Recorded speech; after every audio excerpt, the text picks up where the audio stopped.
बिस्मिल्लाहिर्रहमानिर्रहीम। अच्छा, ये जो हम सेल्स टैक्स शुरू कर रहे हैं, इसमें हमने काम ये किया है कि जो हमारा मेन डॉक्यूमेंट है वो तो हम बाद में डिस्कस करेंगे। फ़िलहाल हम ये कर रहे हैं कि मेन डॉक्यूमेंट्स में से कुछ बेसिक कंसेप्ट्स एक्सट्रैक्ट करके और आपको एक्सप्लेन करें, ताकि आप बेसिक कंसेप्ट समझने के बाद और प्रैक्टिकल क्वेश्चन सॉल्व करने की पोजीशन में आ जाएं। और जब एक मतलब हमारा बेसिक डॉक्यूमेंट इंशाल्लाह मुकम्मल हो जाएगा और कुछ आप प्रैक्टिकल क्वेश्चंस कर सकेंगे, तो उसके बाद फिर हम अपना मेन डॉक्यूमेंट स्टार्ट करेंगे। ठीक है, ओके। अच्छा जनाब, सेल्स टैक्स तो पाकिस्तान में बहुत पहले से, लेकिन लेट 90s में इन्होंने किया ये कि इंग्लैंड में था VAT system, value addition tax, उसको पाकिस्तान ने एज इट इज़ अडॉप्ट करने की कोशिश की। लेकिन डेफिनेटली इंग्लैंड का अपना सिस्टम है, हमारा अपना सिस्टम है। तो जो यूके का वैट सिस्टम था, जब यहाँ इंट्रोड्यूस करने की कोशिश की गई तो यहाँ पाकिस्तान के अपने सिस्टम में कुछ डिफ़िकल्टीज आई। अच्छा, उन तमाम चीज़ों को देखते हुए फिर एफबीआई ने क्या किया कि वैट सिस्टम में कुछ चेंजेस करना शुरू की, और इतनी ज़्यादा चेंजेस की कि वैट की तो हमने वाट लगा दी। ओके, तो अब हम फिलहाल सिर्फ ये देख रहे हैं बेसिक कंसेप्ट के तौर पर कि ये वैट सिस्टम होता क्या है। अच्छा, वैट को की बेसिक एग्जाम्पल डिस्कस करने से पहले हम एक काम और करेंगे, और वो ये कि सेल्स टैक्स में कुछ टर्म्स हैं जो कि बहुत ही क्लोज टर्म्स हैं। ठीक है, ओके, और उनमें बहुत ज़्यादा डिफरेंस है, तो आप इनको मिक्सअप नहीं कर सकते। तो हम ये चाहेंगे कि आप ज़रा उन टर्म्स को एक जगह चार्ट की सूरत में कॉपी कर लें, ताकि बाद में जब हम उसे one by one go through करेंगे तो उसका डिफरेंस आपको पता होना चाहिए। ठीक है ना, ओके। तो ज़रा इसको आप कॉपी करें, ये चार्ट आपकी बुक में नहीं है। तो जनाब, सबसे पहले एक हमारे पास होता है इनपुट टैक्स। अच्छा, इनपुट टैक्स क्या है कि जब हम कोई चीज़ इंपोर्ट करते हैं तो जो सेल्स टैक्स हम पे करते हैं उसे हम इनपुट टैक्स कहते हैं, या जब हम कोई चीज़ लोकल परचेज करते हैं तो जो हम सेल्स टैक्स पे करते हैं उसे हम इनपुट टैक्स कहते हैं। फिर उसके बाद आपका से आउटपुट टैक्स। अच्छा, आउटपुट टैक्स क्या चीज़ है कि जब हम अपने कस्टमर को कुछ गुड सप्लाई करेंगे तो उस पर जो हम सेल्स टैक्स चार्ज करेंगे उसे हम आउटपुट टैक्स कहेंगे। वैसे तो सर्विसेज प्रोवाइडर भी आउटपुट टैक्स चार्ज करता है, लेकिन फिलहाल हम अपने बेसिक डॉक्यूमेंट में सर्विसेज की बात नहीं करेंगे। ठीक है, ओके। तो जब हम अपने कस्टमर को माल सप्लाई करते हैं तो जो हम सेल्स टैक्स चार्ज करते हैं उसे हम क्या कहते हैं, आउटपुट टैक्स। अच्छा, फिर एक कंसेप्ट अभी कुछ अर्से पहले इंट्रोड्यूस किया गया, वो है फर्दर टैक्स। अच्छा, फर्दर टैक्स ये है कि अगर आप मेरे कस्टमर हैं और मैं आपको माल सप्लाई कर रहा हूँ तो वैसे सेल्स टैक्स का रेट कितना है, 17%। लेकिन अगर आप रजिस्टर्ड पर्सन हैं तो मैं आपसे 17% सेल्स चार्ज करूँगा, और अगर आप अनरजिस्टर्ड पर्सन हैं तो हम आपसे 2% फर्दर टैक्स चार्ज करेंगे, यानी कि 19% सेल्स चार्ज करेंगे। लेकिन ये जो 19% है, ये इनफैक्ट 19% नहीं है, ये है 17% प्लस 2%। 2% फर्दर टैक्स है, वो सेपरेट चार्ज है जो हम अलग से आईपीआर को पे करते हैं, तो ऊपर उसको हम आउटपुट टैक्स में नहीं लेते। ओके। अच्छा, फिर उसके बाद आपका से एक्स्ट्रा टैक्स। अच्छा, ये कुछ स्पेसिफाइड गुड्स के ऊपर लगता है, जैसे टीवी है, एसीज हैं, ठीक है, रेफ्रिजरेटर हैं, तो ये बहुत ही स्पेसिफाइड गुड्स पर 2% एक्स्ट्रा टैक्स लगता है। ओके, तो फर्दर टैक्स में और एक्स्ट्रा टैक्स में डिफरेंस है, ये इंशाल्लाह हम बहुत डिटेल में बात करेंगे। अच्छा, इसका फिर एक्सेस इनपुट टैक्स। अच्छा, ये केस वो है कि अगर किसी महीने में ऐसा हो कि सेल्स टैक्स में होता ये कि every month is a tax period. Income tax में जो टैक्स पीरियड है वो ईयर होता है, और सेल्स टैक्स में टैक्स पीरियड है वो मंथली बेसिस पर होता है।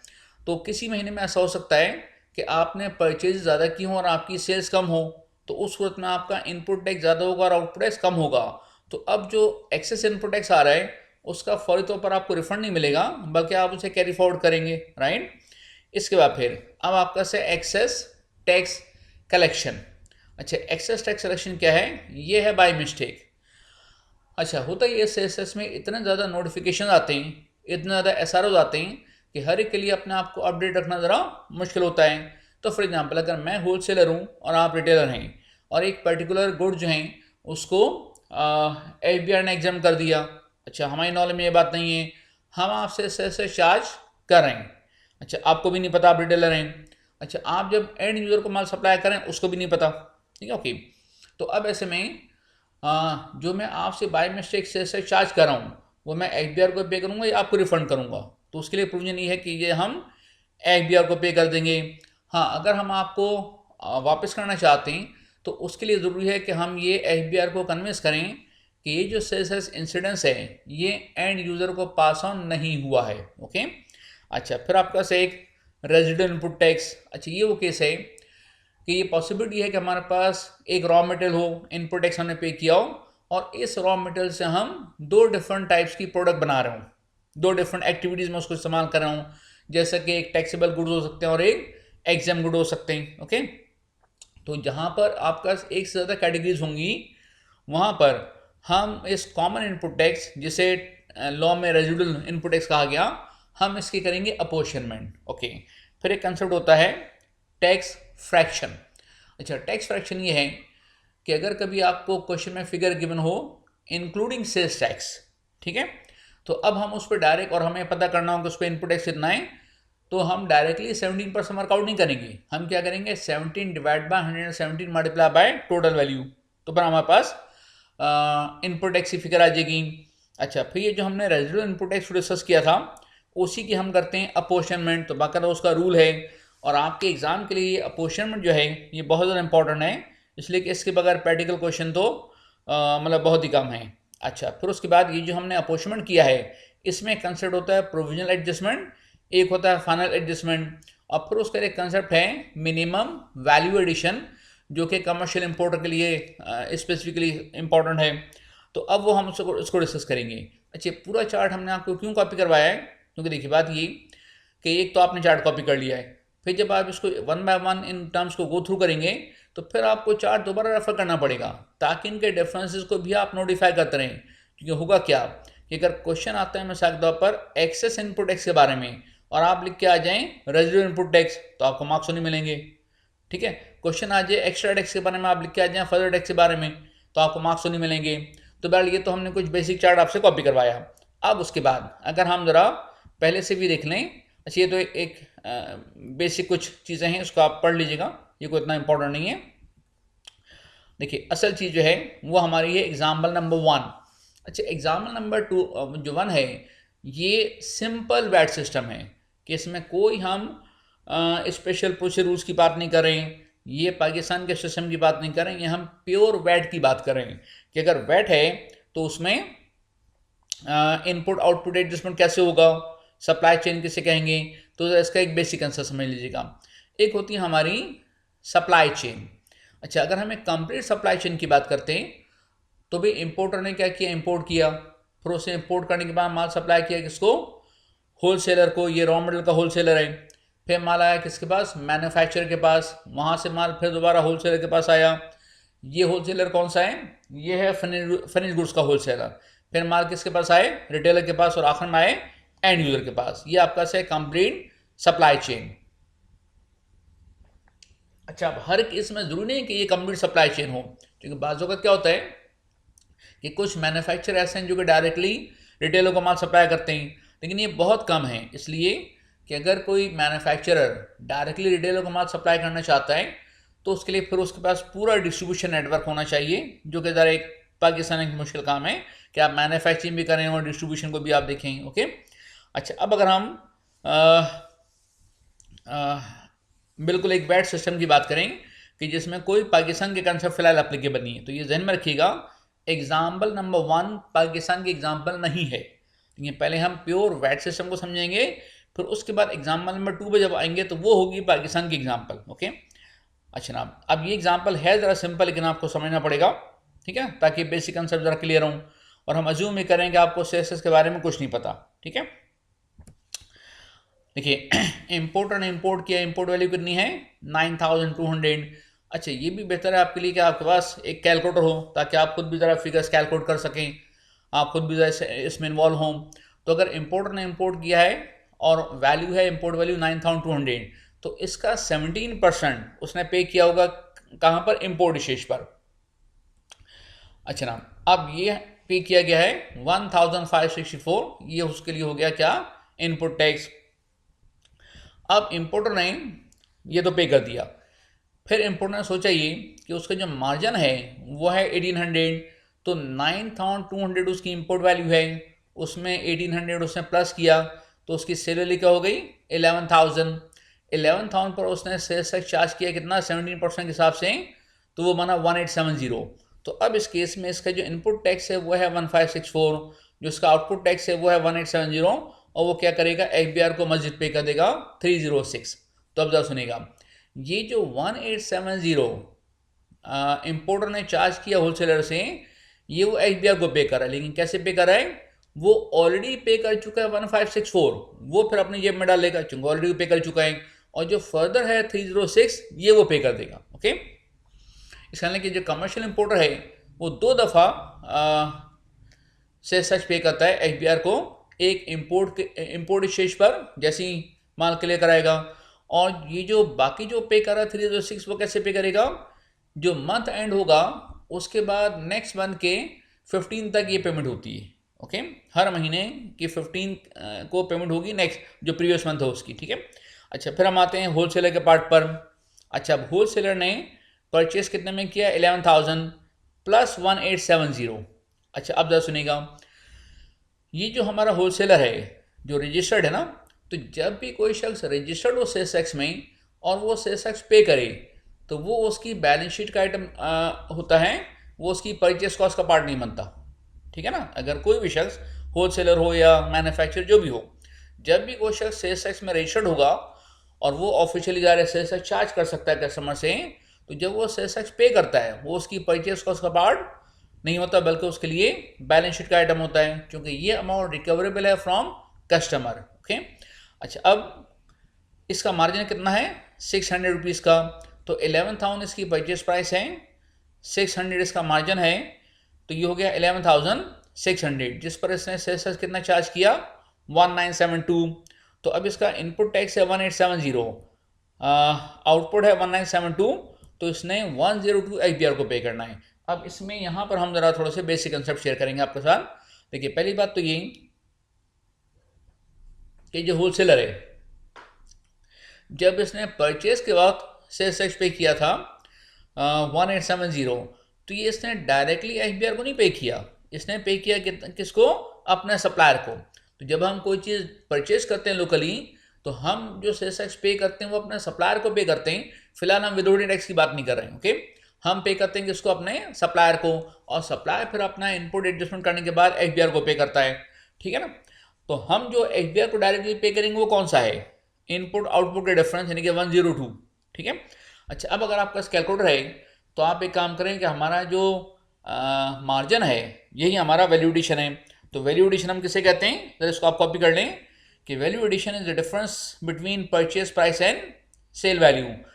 तो होलसेलर के पार्ट पे जो वैल्यू एडिशन है वो कितना है, 600, और ज़रा वर्कआउट करेंगे 600 का 17% कितना बना, ये बन गया 102।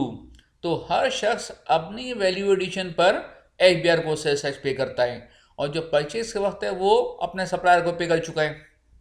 तो जो सेल्स रिटर्न के साथ हम पे करते हैं वो होता है वैल्यू एडिशन टैक्स। ठीक है, तो वैल्यू एडिशन कैसे कहते हैं, difference between purchase price and sale price, और इस वैल्यू एडिशन पे जो टैक्स है वेट, ये फिर हम एफबीआर को पे कर रहे हैं। ओके, अच्छा उसके बाद अब एक जरा काम करें कि आप ये एंट्री भी लिख लें। देखिए, अगर फर्स्ट करें हमारे जो होलसेलर है इसके पार्ट पर इस एक महीने में एक ही ट्रांजैक्शन हुई है, तो इसने परचेज कितने रिकॉर्ड किए हैं, 11,000। सेल्स टैक्स अकाउंट जो कि बैलेंस शीट का आइटम है वो डेबिट करेगा कितना से, 1870 से, और टोटल अमाउंट जो है वो पे बिल में क्रेडिट हो जाएगी या कैश बैंक में क्रेडिट हो जाएगी। ओके, इससे किसे अगर इसने सेल एक ही सेल किए, तो अब यहाँ जो एंट्री पास करेगा वो अकाउंट रिसीवेबल डेबिट कर लेगा टोटल से, लेकिन सेल्स में जो फिगर आएगी वो कितनी आएगी, 11,600, और जो सेल्स अकाउंट है वो उसे क्रेडिट करेगा किस अमाउंट से, 1972। तो अगर और कोई ट्रांजैक्शन नहीं है, कोई ओपनिंग बैलेंस नहीं है, कुछ नहीं है, तो अब क्या होगा कि उसने पे किया है 1870 which is recoverable from customer, और जब उसने कस्टमर से रिकवर किया 1972, तो उसमें से ऑलरेडी वो 1870 अपने सप्लायर को पे कर चुका है, वो अपनी जेब में डाल के बाकी 102 वो एफबीआर को पे कर देगा। राइट, तो मैं इसके बेसिक कंसेप्ट पे थोड़ा सा रिवाइज करता हूँ। जब भी कोई शख्स रजिस्टर्ड होता है सेल्स टैक्स में, तो जो वो सेल्स टैक्स पे करेगा वो उसके लिए इनपुट टैक्स का पार्ट, इनपुट टैक्स जो है वो उसके लिए परचेस कॉस्ट का पार्ट नहीं होगा, बल्कि बैलेंस शीट का आइटम होगा। ठीक है, फिर जब हम परचेस के बाद सेल्स टैक्स पे करते हैं तो किसको पे करते हैं? अपने सप्लायर को, डायरेक्टली हम एफबीआर को नहीं पे करते हैं, ठीक है ओके। लेकिन जो हम वैल्यू एडिशन पे सेल्स चार्ज करेंगे कस्टमर से, वो हम पे करेंगे एफबीआर को अपने सेल्स रिटर्न के साथ, जो हम कब जमा कराते हैं? हर महीने की पूरी वर्किंग करने के बाद। जैसे अगर जनवरी का महीना है तो हम फरवरी के 15 तक ये रिटर्न जमा कराते हैं और हम सेल्स टैक्स पे करते हैं, ओके। जबकि इंपोर्ट के वक्त जो हम सेल्स टैक्स पे करते हैं वो डायरेक्टली एफबीआर को पे करते हैं, ओके। और कब पे करते हैं उसकी कोई डेट फिक्स नहीं है। जैसे ही हम अपने गुड्स क्लियर कराएंगे कस्टम डिपार्टमेंट से, हमें सेल्स टैक्स पे करना पड़ेगा, ओके। अच्छा, फिर हम आते हैं मैन्युफैक्चर के पार्ट पर। अच्छा, मैन्युफैक्चर ने परचेज किया 11,600 प्लस उसने 1972 इनपुट टैक्स पे किया है। अच्छा, इसके जो मैन्युफैक्चरिंग एक्सपेंसेस हैं वो कितना है? 9,000 और इसका मार्जिन है 3,000। तो अब देखिए ये जो सेल प्राइस तय किया वो कैसे तय किए? 11,600 परचेज प्राइस है, उसमें 1972 परचेज का पार्ट नहीं है। तो 11,600 परचेज प्राइस है plus manufacturing expenses plus margin, ये हो गया आपका 23,600। तो उस पर उसने 4012 सेल्स टैक्स चार्ज किया अपने कस्टमर से। तो मैन्युफैक्चर के पार्ट पर जो इनपुट टैक्स है वो कितना है? 1972। आउटपुट टैक्स कितना है? 4012। तो इसने डिफरेंस एफबीआर को पे करना है। अच्छा, अब जरा मुझे आप बता सकते हैं कि मैन्युफैक्चरर के पार्ट पर वैल्यू एडिशन कितना है? अच्छा ना, ये वैल्यू एडिशन है ₹12,000, difference between purchase price and sales price. और अगर इस 12,000 का आप जरा वर्कआउट करें 17%, तो फिगर आपका बनेगी 2,040, ठीक है ना। यानी कि मैन्युफैक्चर भी अपनी वैल्यू एडिशन पर सेल्स टैक्स पे कर रहे हैं। उसके बाद और देखिए अभी तक आपने जो चीज़ नोट की वो क्या है कि कमर्शियल इंपोर्टर हो, होलसेलर हो, मैन्युफैक्चर हो, कोई भी शख्स अपनी जेब से सेल्स टैक्स पे नहीं कर रहा है, वो आगे अपने कस्टमर को पास ऑन कर रहा है, ओके। अच्छा, अब हम आते हैं होलसेलर के पार्ट पर। अच्छा, होलसेलर ने परचेज किया 23,600, उसने इनपुट टैक्स पे किया 4012, मार्जिन उसका है 400। तो उसने इनपुट टैक्स पे किया 4012, सेल्स टैक्स चार्ज किया कस्टमर से 4080। तो उसने क्या किया? 68 रुपीज़ एफबीआर को पे करना हो सेल्स रिटर्न के साथ। और यहाँ आप देखेंगे इसका मार्जिन कितना है, वैल्यूएशन कितनी है? 400, ओके। तो उस पर 17% बन गया 68। अब आइए आप रिटेलर। अच्छा, रिटेलर भी हमारा रजिस्टर्ड है फिलहाल, ओके। तो इसने परचेज किया 24,000 में और सेल्स टैक्स पे किया 4080, इसका मार्जिन है 600। तो उसने सेल किया 24,600 में और उसने सेल्स चार्ज किया कितना? 4182। तो अब इसका इनपुट टैक्स है 4080, सेल्स टैक्स जो चार्ज किया हुआ है 4182 आउटपुट टैक्स, और डिफरेंस उसने एफबीआर को पे करना है 102। अच्छा, अब अगर हम ये देखें कि जो एफबीआर को हम पे करें उसका टोटल कितना बना, तो ये बन जाएगा एग्जैक्टली 4,182। और आप देख रहे हैं कि ये जो 4,182 है ये अल्टीमेटली किसको पे जा रहा है? ये किसका बर्डन है? ये है एंड यूज़र का। तो इस एग्जांपल में जो कि बड़ी सिंपल एग्जांपल है, बड़ी क्लियर कट चीज़ है कि ये जो सेल्स टैक्स है ना ये कमर्शियल इंपोर्टर अपनी जेब से पे कर रहे हैं, ना होलसेलर, ना मैन्युफैक्चरर, ना रिटेलर। ये अगर कोई पे कर रहा है तो एक ही शख्स है, वो है एंड यूज़र। लेकिन एंड यूज़र ने आखिर में पे किया है, लेकिन एफबीआर को शुरू से ही स्टेज वाइज ये मिलता रहा है, थोड़ा थोड़ा करके। That's what is also called multi stage tax. खैर ये टर्म बहुत ज़्यादा कॉमन नहीं है, लेकिन कुछ लोग इसको मल्टी स्टेज टैक्स का नाम भी देते हैं, ओके। अच्छा ना, अब हम ये देखते हैं कि जब वैट इतना सिंपल है, ठीक है ना, तो फिर पाकिस्तान में इतनी सारी प्रॉब्लम्स क्यों हैं? ओके, देखिए ना, ये तो ना मैन्युफैक्चरर के लिए कोई मसला है, ना होलसेलर के, ना रिटेलर के लिए। असल मसला है किसके लिए? एंड यूज़र के लिए, ओके। तो पाकिस्तान में मसला क्या है जनाब? एंड यूज़र शोर नहीं मचा रहा, एंड यूज़र के अलावा बाकी सब लोग शोर मचा रहे हैं कि जिससे सेल्स में खराबियाँ हैं, मसले मसाइल हैं, ठीक है, ओके। इवन धरना तक हो जाता है, ठीक है। तो अब हम देखेंगे साहब वो मसले मसाइल क्या हैं। अच्छा, ये प्रॉब्लम समझना इसलिए ज़रूरी हैं क्योंकि इन्हीं तमाम प्रॉब्लम्स की वजह से फिर सेल्स में चेंजेस की गई। ठीक है, सबसे बड़ा मसला क्या आता है? एक तो हमारे पास है बिजनेसमैन की थोड़ी सी मेंटलिटी का मसला है कि वो लोग डॉक्यूमेंट्स मेंटेन नहीं करना चाहते। कुछ लोग हैं इसमें, सब नहीं है, ठीक है।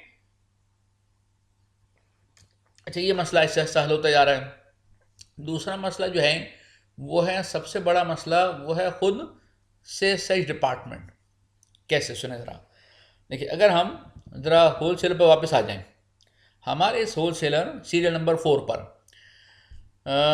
इसने क्या किया, 4012 पे किया पहले, वो भी कस्टमर से रिकवर कर लिया, और 68 जो उसको सेल से रिटर्न के साथ पे करना वो भी उसने कस्टमर से रिकवर किया है। तो ये हमारा होलसेलर अपनी जेब से सेल्स टैक्स पे नहीं कर रहा है। लेकिन एक केस ऐसा है जिसमें होलसेलर को अपनी जेब से सेल्स टैक्स पे करना होगा। वो कौन सा केस है, सुने ज़रा।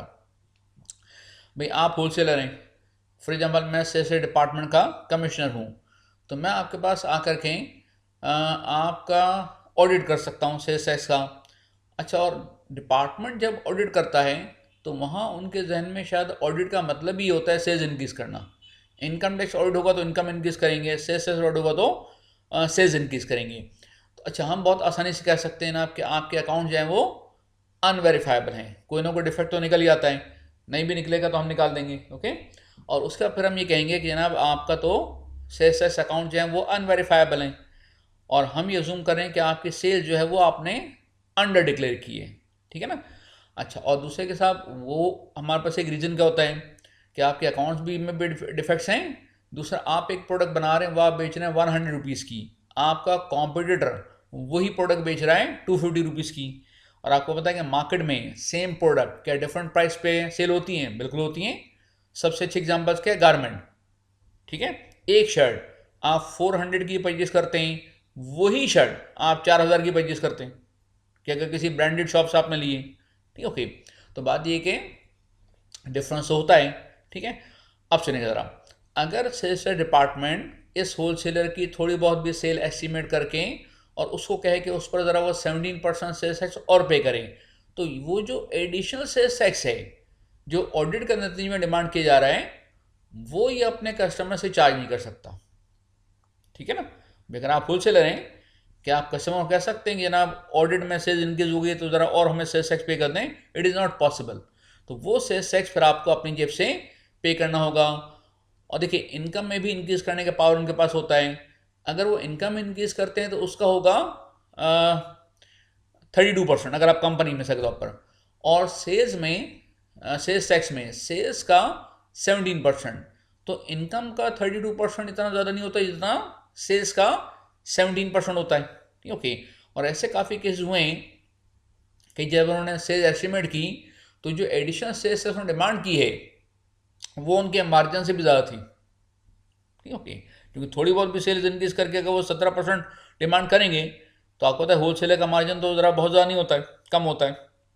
तो बहरहाल ये सारा मसला मसाइल हैं, और इसके लिए बहरहाल FBI ने कुछ थोड़े से स्टेप्स लिए हैं। अच्छा, फिर एक और मसला आता है, और वो है एंड यूज़र का, ठीक है ना। जैसे पाकिस्तान में ये बहुत कॉमन है कि अगर आप किसी बहुत अच्छे सेटअप में जाएं, 5 स्टार होटल में आप जाएं, वहाँ आप सेल्स टैक्स बहुत आसानी से पे कर देंगे, कोई मसला नहीं होगा। लेकिन छोटा मोटा कोई होटल है वो आपसे सेल्स टैक्स मांग के देख ले, ठीक है ना, कोई भी पे नहीं करेगा। तो ये सारे मसले मसाइल ऐसे हैं जिसकी वजह से पाकिस्तान में कुछ चेंजेस करनी थी। और एक सबसे बड़ा मसला पता है क्या है, वो ये कि हमारे यहाँ मैन्युफैक्चरिंग की वैरायटी इतनी ज़्यादा है कि जो शायद यूके में नहीं है। मिसाल के तौर पर अगर हम बात करें चिप्स मैन्युफैक्चरिंग की, देखिए मैंने एग्जाम्पल भी आपकी बुक में लिखी हुई है, वो ये है कि वैट सिस्टम में तो हर बंदे को रजिस्टर्ड होना है, लेकिन पाकिस्तान में कुछ प्रॉब्लम्स हैं। अच्छा, प्रॉब्लम्स क्या हैं, मैंने एग्जाम्पल दिए चिप्स मैन्युफैक्चर, देखिए ना, पाकिस्तान में चिप्स मैन्युफैक्चरर कौन लोग हैं। एक तो आपके पास हैं लार्ज स्केल के चिप्स मैन्युफैक्चरर, लेज हैं, सुपर क्रिस्प वगैरह हैं, ओके। वो बहुत कम है गिनती में। हमारे यहाँ 99% चिप्स मैन्युफैक्चरर कौन है, गली मोहल्ले की बेकरीज। अच्छा, क्या उनसे आप ये एक्सपेक्ट कर सकते हैं कि वो अकाउंट्स बनाएं और इनपुट टैक्स और output tax? It is not possible, Pakistan में नहीं हो सकता, आप भूल जाइए। दूसरा, इंग्लैंड में शायद उन्होंने कहा है कि सब every manufacturer should be registered person, Pakistan में नहीं हो सकता, इसलिए कि अगर हम डेफिनेशन की बात करें तो मैन्युफैक्चरिंग की डेफिनेशन में तो तंदूर पे जो रोटी बन रही है वो भी मैन्युफैक्चरर है, तंदूर पे रोटी बना रहे हैं खान साहब, वही मैन्युफैक्चरर है, ठीक है। ज़रा आप उनके पास जाएं, उनसे पूछें खान साहब आपने रजिस्ट्रेशन कराया सेल्स टैक्स में, इनपुट टैक्स आउटपुट टैक्स के बारे में बात करके देखें, वो क्या कहेंगे आपको कि भैया जी आप अकेले कैसे आ गए घर से, कोई साथ नहीं आया आपके, घर कैसे आप भी जाओगे, ठीक है ओके। पाकिस्तान में आप उससे पूछ भी नहीं सकते, ठीक है ना। तो बात है कि साहब ये सारी प्रॉब्लम ऐसी हैं कि जिसकी वजह से हमें कुछ ना कुछ सिस्टम बनाना था कि फ़लाँ शख्स रजिस्टर्ड हो और फ़लाँ शख्स रजिस्ट्रेशन ना करवाए। अच्छा, इसी के से अगर हम बात करते हैं रिटेलर की, तो पाकिस्तान में रिटेलर्स कितने हैं आप काउंट भी नहीं कर सकते, ठीक है। तो अब ये क्या आप अज्यूम कर सकते हैं कि हर रिटेलर रजिस्ट्रेशन कराएगा, इट इज़ नॉट पॉसिबल। तो फिर पाकिस्तान में एक स्ट्रक्चर डेवलप किया गया। अच्छा, अब वो देखिए स्ट्रक्चर क्या है। एक तो एक एग्जाम्पशन दी गई है दो तरीके से, एक है टर्नओवर बेस एग्जाम्पशन और एक आपके पास है आइटम बेस एग्जाम्पशन, ठीक है। तो वो केस क्या है कि एक तो कुछ आइटम एग्जाम्प्ट हैं, जैसे फार्मास्यूटिकल हैं, बुक्स हैं, ठीक है, कि कुछ और चीज़ें हैं जो कि एग्जाम्प्ट हैं, ठीक है। दूसरा एक उन्होंने कहा कि अगर चिप्स हैं मिसाल के तौर पर, तो चिप्स टैक्सेबल हैं, लेकिन अगर आप लार्ज स्केल के मैन्युफैक्चरर हैं तो आप रजिस्ट्रेशन कराएंगे। और उसी गुड्स में अगर आप स्मॉल मैन्युफैक्चरर जिसे हम कहते हैं कॉटन इंडस्ट्री, उसमें आप आते हैं तो फिर आपको रजिस्ट्रेशन नहीं कराना, ठीक है ना। चीज़ एक ही है, लेकिन एक मैन्युफैक्चरर रजिस्ट्रेशन करवाएगा, दूसरा रजिस्ट्रेशन नहीं करवाएगा। इस तरीके से रिटेलर जो बहुत सारे हैं उन्होंने क्या किया, दो कैटेगरी बना दी। एक स्पेसिफाइड कैटेगरीज रिटेलर, मिसाल के तौर पर अगर कोई किसी का चेन ऑफ मतलब स्टोर्स है, ओके, या ये कि आपका अगर एयर कंडीशन शॉपिंग मॉल में अगर आपका रिटेल हाउस है तो वो रजिस्ट्रेशन कराएंगे, बाकी लोग रजिस्ट्रेशन नहीं कराएंगे। तो अब जो स्ट्रक्चर बना वो देखिए ये है। अच्छा, तो अब स्ट्रक्चर पाकिस्तान में बन गया कि इम्पोर्टर को रजिस्ट्रेशन कराना होगा, ठीक है ना, और वो सेल्स टैक्स चार्ज करेंगे, पे करेंगे, ठीक है। लेकिन कमर्शियल इंपोर्टर के लिए बना दिया उन्होंने स्पेशल प्रोसीजर रूल्स। तो इंपोर्ट दो सेगमेंट बैड हो गए। एक, अगर आप मैन्युफैक्चरर हैं और आप अपने लिए रॉ मटेरियल या फिक्स एसेट्स इंपोर्ट कर रहे हैं तो एक अलग कैटेगरी हो जाएगी। और अगर आप कमर्शियल इंपोर्ट कर रहे हैं, कमर्शियल इंपोर्टर हैं, तो आपके लिए स्पेशल प्रोसीजर रूल्स हैं, वो अभी हम थोड़ी देर बाद डिस्कस करेंगे, ठीक है। अच्छा, इसके बाद फिर होल सेलर डीलर, कोई लिमिट नहीं है, आपको सेल्स में रजिस्ट्रेशन करानी होगी। हाँ, ये अलग बात कि अगर आप एक आइटम में डील कर रहे हैं और वो आइटम सेल्स टैक्स में एग्जम्प्ट है तो फिर आप रजिस्ट्रेशन न करवाएं। जैसा कि अगर कोई फार्मास्यूटिकल प्रोडक्ट का होलसेलर या डिस्ट्रीब्यूटर है उसको रजिस्ट्रेशन नहीं करानी। लेकिन अगर आपकी गुड्स टैक्सेबल हैं तो इररिस्पेक्टिव ऑफ टर्नओवर लिमिट आपको रजिस्ट्रेशन करवानी होगी। अच्छा, इसके बाद रिटेलर, ठीक है, एक स्पेसिफाइड कैटेगरी बनाई उन्होंने, वो लोग रजिस्ट्रेशन कराएंगे। बाकी जो हैं जो उस स्पेसिफाइड कैटेगरी में नहीं आ रहे हैं वो लोग रजिस्ट्रेशन नहीं करवाएंगे, ठीक है ओके। फिर उसके बाद है मैन्युफैक्चरर। अच्छा, मैन्युफैक्चरर को दो में डिवाइड किया। एक है कॉटेज इंडस्ट्री।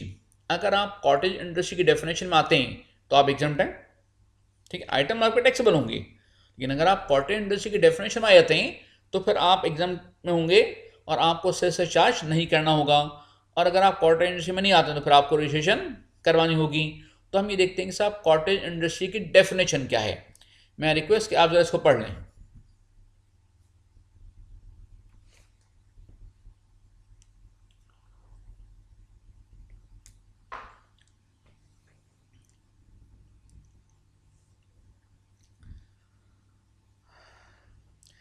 अच्छा देखिए, means a manufacturer whose annual taxable turnover exceeds ₹5 million, मतलब डज नॉट एक्सीड ₹5 मिलियन। अब देखिए, ये जो एनुअल टैक्सेबल टर्नओवर इसको मैंने हाईलाइट किया ना, इसलिए कि अगर आप दो प्रोडक्ट्स में डील कर रहे हैं और एक एग्जम्प्ट है और एक टैक्सेबल है तो आपको सिर्फ और सिर्फ टैक्सेबल टर्नओवर की फिगर देखनी है। मिसाल के तौर पर मैं आपको एक एग्जाम्पल देता हूँ।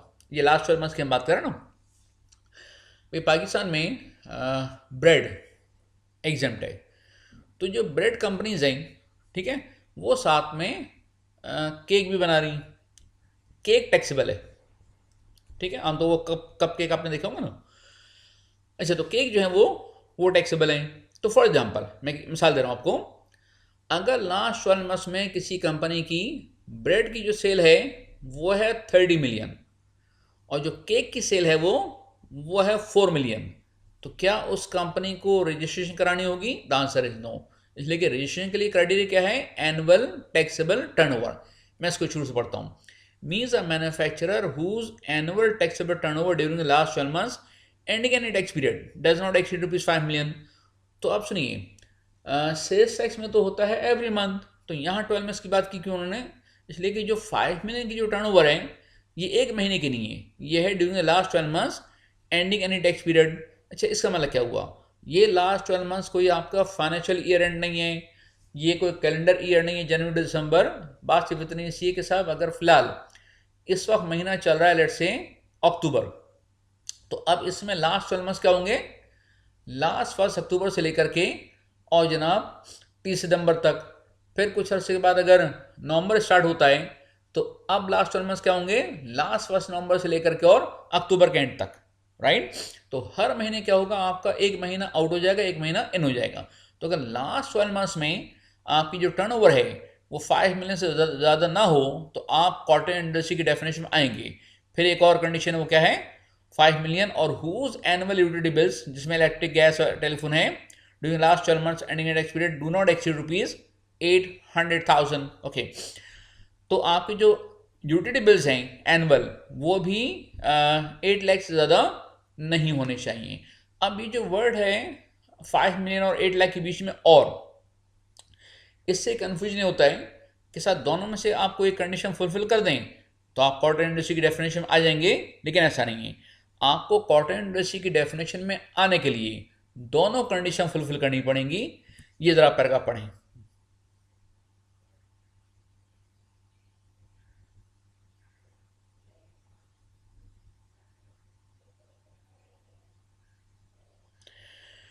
देखिए, असल जो स्ट्रक्चर है वो ये है कि अगर दोनों में से किसी एक से भी आप एक्सेस हुए तो आप उस कॉटन इंडस्ट्री की डेफिनेशन से बाहर निकल जाएंगे। इट मीन्स कि कॉटन इंडस्ट्री की डेफिनेशन में आने के लिए आपको ये दोनों कंडीशन फुलफिल करनी होंगी। ठीक है, ओके। अच्छा, अब देखिए, ये जो हमारा एक ओपिनियन है, और ये मतलब एफबीआर का भी है, ठीक है। उसकी सपोर्ट में मैं आपको एक और चीज़ बताता हूँ, वो ये कि चूंकि कंडीशन ये है कि साहब दोनों कंडीशन फुलफिल करें, तो अब मार्बल इंडस्ट्री को एक एक्सेप्शन दी गई है कि मार्बल इंडस्ट्री अगर सिर्फ एक कंडीशन फुलफिल कर ले तब भी वो कॉटन इंडस्ट्री में आ जाएगी। ठीक है ना, ओके। यानी देखिए ना, अगर मार्बल इंडस्ट्री को आप छोड़ दीजिए, अगर ऊपर कोई कहता है दोनों में से कोई कंडीशन, तो नीचे मार्बल इंडस्ट्री की एक्सेप्शन की जरूरत नहीं थी। तो कंसेप्ट क्या है बेसिकली कि आपको दोनों कंडीशन फुलफिल करनी है। फिर मार्बल इंडस्ट्री में एक्सेप्शन है कि अगर वहाँ टर्न ओवर जो 5 मिलियन से कम हो, यूटिलिटी बिल भले आपके 8 लाख ज़्यादा हो, तब भी आप कॉटन इंडस्ट्री की डेफिनेशन में आएंगे। लेकिन मार्बल इंडस्ट्री के अलावा, ग्रेनाइट इंडस्ट्री के अलावा किसी और केस में अगर आपने दोनों में से कोई भी कंडीशन फुलफिल नहीं की तो आप फिर कॉटन इंडस्ट्री की डेफिनेशन में नहीं आएंगे। अच्छा, आप सुनाइए, आप एक बात दोनों हम डिस्कस कर सकते हैं, वही कि साहब 12 मंथ्स के लिए 5 मिलियन 12 से डिवाइड करें तो ये तो कोई ज़्यादा फिगर नहीं हुई, ठीक है ना। यानी अगर आप मैन्युफैक्चरर के साथ से बात कर रहे हैं तो ये 4-5 लाख रुपए कोई बड़ी फिगर नहीं है महीने की, ठीक है ना। तो असल पता क्या है कि कॉटन इंडस्ट्री में सही मायने में कौन आएंगे? देखिए, जो हमारे पंजाब के जो एरियाज है ना, खासतौर पर सियालकोट है, साहिवाल वगैरह है, वहाँ घरों में छोटी छोटी सी मशीनें लगी हुई, वो हैं कॉटन इंडस्ट्री। घरों में छोटी छोटी सी मशीन लगी हुई हैं और वो थोड़ा थोड़ा सामान बना करके और वो फैक्ट्रीज को बेच रहे होते हैं। ओके, तो वो असल में है कॉटन इंडस्ट्री। लेकिन अगर आप जिसे फैक्ट्री कहें प्रॉपर, भले एक एवरेज हो, इस छोटी मोटी फैक्ट्री हो, तो उसकी सेल आमतौर पर 5 मिलियन ज़्यादा हो जाती है। ओके, अच्छा ना, इसके बाद अच्छा इसी तरीके से जो आपकी गली मोहल्ले की जो बेकरीज हैं, चिप्स मैन्युफैक्चरर, ओके, और भी चीज़ें वो मैन्युफैक्चर कर रहे हैं, वो भी इसी कैटेगरी में आ जाते हैं कॉटन इंडस्ट्री की डेफिनेशन में, ठीक है। अच्छा ना, अब इसके बाद हम देखते हैं ना टैक्स रेट्स क्या क्या हैं। अच्छा, टैक्स रेट्स में नॉर्मल जो सेल्स का रेट है वो कितना है? 17%। लेकिन अगर हम चार्ज करते हैं किसी ऐसे शख्स को कि जो अनरजिस्टर्ड है तो फिर कितना परसेंट? 2%, ठीक है, ओके। अच्छा, लेकिन फर्दर टैक्स जो है कुछ केसेस में चार्ज नहीं किया जाएगा भले आप अनरजिस्टर्ड हों, ठीक है। तो ये केस कौन सा है? ये एग्जाम के लिए इंपॉर्टेंट है। अच्छा, उसमें एक चीज़ है, supply goes directly to end user including supplies by a retailer. अच्छा, इसमें सिर्फ रिटेलर की बात क्यों नहीं कर दी गई? इसमें उन्होंने इंक्लूडिंग रिटेलर क्यों कहा? क्योंकि बाज़ औक़ात कुछ मैन्युफैक्चरर भी ऐसे होते हैं कि जो डायरेक्टली एंड यूजर को माल सप्लाई कर रहे होते हैं, ख़ासतौर पर गारमेंट में अच्छे खासे मैन्युफैक्चर ऐसे हैं जिनके अपने सेल्स आउटलेट्स भी मौजूद हैं। ओके, तो कोई भी शख्स अगर डायरेक्टली एंड यूजर को सप्लाई करेगा तो उस पर वो फर्दर टैक्स चार्ज नहीं करेगा। अच्छा, इसमें ये चीज़ भी आ जाती है, एग्जाम में आ चुका है कि ना हमने अपना कुछ माल सप्लाई किया है किसी गवर्नमेंट हॉस्पिटल को, वहाँ यूज़ हो रहा है तो वो एंड यूज़र है, उसको रीसेल तो नहीं कर रहे हैं। हमने माल सप्लाई किया किसी प्राइवेट स्कूल को, ठीक है ना, वो अपने बच्चों को दे रहे हैं या स्टाफ मेंबर के लिए वो चीज़ इस्तेमाल कर रहे हैं, तो वो क्या हो गया, एंड यूज़र। हमने माल सप्लाई किया अपने एम्प्लॉयज़ को, ओके, तो वो कौन है, एंड यूज़र है। ओके, इससे किसे एक और कंसेप्ट आपके पास आएगा थर्ड शेड्यूल आइटम्स, ठीक है, उस पर भी फर्दर टैक्स चार्ज नहीं होगा। अभी हम थर्ड शेड्यूल के आइटम्स की बात नहीं करें, वो चीज़ आपके पास आगे आएगी, ठीक है। अच्छा, इसके बाद फर्दर टैक्स के बारे में ज़रा सुनिएगा। कुछ साल पहले हम ये किया करते थे कि हम आउटपुट टैक्स लेते थे कितना, 19%। अगर रजिस्टर्ड पर्सन को सेल किया तो 17%, और अगर अनरजिस्टर्ड सप्लाई किया तो 19%। लेकिन एफबीआई ने अब उसको मना कर दिया कि नहीं, ऊपर आपने आउटपुट तो 17% ही लेना है, जो 2% फर्दर टैक्स है वो नीचे आप बॉटम लाइन फिगर में उसको आप ऐड करेंगे। उससे क्या होगा, वैसे तो कोई फर्क पड़ने वाला नहीं है, लेकिन ऊपर एक कैलकुलेशन आपके पास आएगी जिसमें 90% की रेस्ट्रिक्शन आती है, उसमें फर्क पड़ेगा। वो 90% की रेस्ट्रिक्शन हम बाद में डिस्कस करेंगे, ठीक है। अच्छा, उसके बाद अब हु इज लायबल टू पे सेल्स टैक्स, अच्छी आसान है। जब हम सेल्स डिपार्टमेंट को पे करते हैं तो अगर सप्लाई है, लोकल सप्लाई है, तो जो सप्लायर है वो पे करेगा। ये हमने डिस्कस किया हुआ ना कि अगर हम पेमेंट कर रहे हैं, मतलब परचेस का हम सेल्स टैक्स पे कर रहे हैं, तो हम क्या करते हैं कि हम डायरेक्टली एफबीआई को नहीं पे करते बल्कि अपने सप्लायर को, और फिर उसका एडजस्टमेंट करने के बाद वो एफबीआई को पे करने की किसकी रिस्पॉन्सिबिलिटी है, सप्लायर की। लेकिन अगर हम बात करें इंपोर्ट की, तो इंपोर्टर डायरेक्टली एफबीआई को पे करता है, इंपोर्टर जो डायरेक्टली एफबीआई को पे करता है। इससे किसी सर्विस प्रोवाइडर जैसे बैंक हैं, जब वो सेल्स टैक्स चार्ज करेंगे सिंध में मिसाल के तौर पर, तो हम बैंक को पे करते हैं, बैंक फिर उसको ही पेमेंट करते हैं एफबीआई को। अच्छे से किसे पे कब करेंगे, हम बात कर चुके हैं कि अगर इंपोर्ट करेंगे तो जैसे ही हम कस्टमर को पे करेंगे उसी के साथ साथ हमें सेल्स टैक्स भी पे करना पड़ेगा। इट मीन्स किसी को डेट स्पेसिफाइड नहीं है, जब भी हम माल के लिए कराएंगे हमें सेल्स टैक्स पे करना पड़ेगा। लेकिन जो आपका इंपोर्ट के अलावा बाकी जो केस हैं वो हम क्या करेंगे, पूरे महीने की जो सेल्स हैं उस पर जो हमने वैट पे जो सेल्स, जो वैट हमने चार्ज किया कस्टमर से, वो जब हम सेल्स रिटर्न फाइल करेंगे तब हम सेल्स टैक्स जमा कराएंगे। और वो कब हम फाइल करते हैं, जब हम नेक्स्ट मंथ की 15 तक। ओके, अच्छा, अब ये बेसिक कंसेप्ट करने के बाद अब इंशाल्लाह नेक्स्ट क्लास में हम देखेंगे एग्जाम्पल नंबर 2।